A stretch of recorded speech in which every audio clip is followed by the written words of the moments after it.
حضرت کو قائد اہل سنت حضرت نے خود کہا تھا.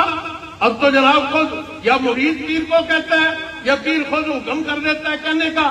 اور حضرت کو 1974 کے اجلاس میں خانے وال میں جامعہ عنایتیہ میں قائد اہل سنت کا خطاب حضرت حامد علی خان رحم الخان کے بے تاج بادشاہ نے کیا. اور حضرت غزالی زمان موجود تھے, مجاہد ملت تھے, بڑے بڑے علماء تھے, سب نے اس کی تائید کی. اور فقیہ اعظم بصیر پوری جیسے لوگ بھی حضرت کو قائد اہل سنت ہی کہتے تھے. اللہ رب العالمین, ہاں سبحان حضرت ضیاء الدین مدنی رحمت قطب مدینہ, آپ بھی حضرت کو سبحان اللہ مہر لگائی اور قائد اہل سنت ہی فرماتے تھے. تو یہ حضرت کو اہل سنت کا قائد بھی انہی بزرگوں نے بنایا اور جمعیت کا قائد بھی انہوں نے بنایا. لہذا اگر ہم حضرت قائد اہل سنت سے اپنی وفا رکھنا چاہتے ہیں تو ان کی جماعت کو زندہ کریں, آگے بڑھیں. انشاءاللہ ان کی پوری حمایت بھی ہمارے ساتھ ہوگی اور اللہ ہمیں ضرور کامیابی عطا فرمائے گا. وما